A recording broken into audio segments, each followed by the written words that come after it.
Bonsoir. Ce soir, c'est Mamé qui raconte l'histoire de l'anniversaire de Bailey. En l'honneur de son anniversaire, Bailey, l'intendant du château, a droit à un jour de congé. Et pour qu'il en profite à fond, son frère Nigel a été invité par le roi Roland. J'ignorais que Bailey avait un frère, s'étonne Sonia, la petite princesse. Il travaille tellement, on ne se voit plus beaucoup, explique Nigel. Mais aujourd'hui, nous allons faire ensemble tout ce que nous aimions faire quand nous étions petits. Aller cueillir des pommes, manger de la crème glacée et partir à la pêche. Et moi, je vais jouer avec James, Ambre et nos amis, déclare Sophia en courant au jardin. James possède une cabane en forme de bateau pirate dans le grand arbre du jardin. Justement, tous les enfants sont en train d'y jouer.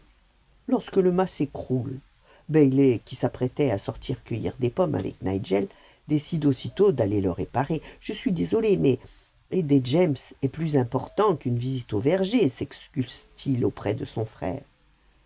Une fois la cabane réparée, ils peuvent enfin partir cueillir des pommes. Quand Ambre demande à Bailey de lui donner un coup de main pour préparer le goûter. Ensuite, c'est Sophia qui a besoin qu'on lui attrape des papillons afin de servir de modèle aux enfants qui ont décidé de peindre de très jolis tableaux.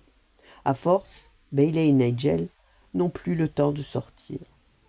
Sophia, James et Ambre s'en veulent beaucoup d'avoir tant retardé les deux frères. « Nous avons été égoïstes, dit Ambre. Comment nous rattraper ?» Alors la petite princesse a une idée, rendre sa journée perdue à Bailey. Pour cela, elle réunit toute la famille dans la cabane de James.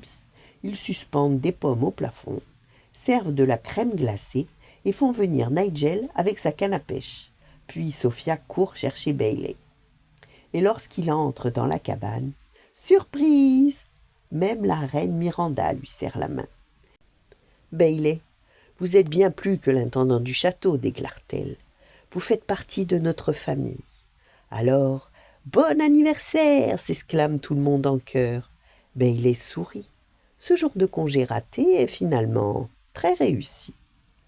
Voilà, bonne nuit, faites de beaux rêves et à demain.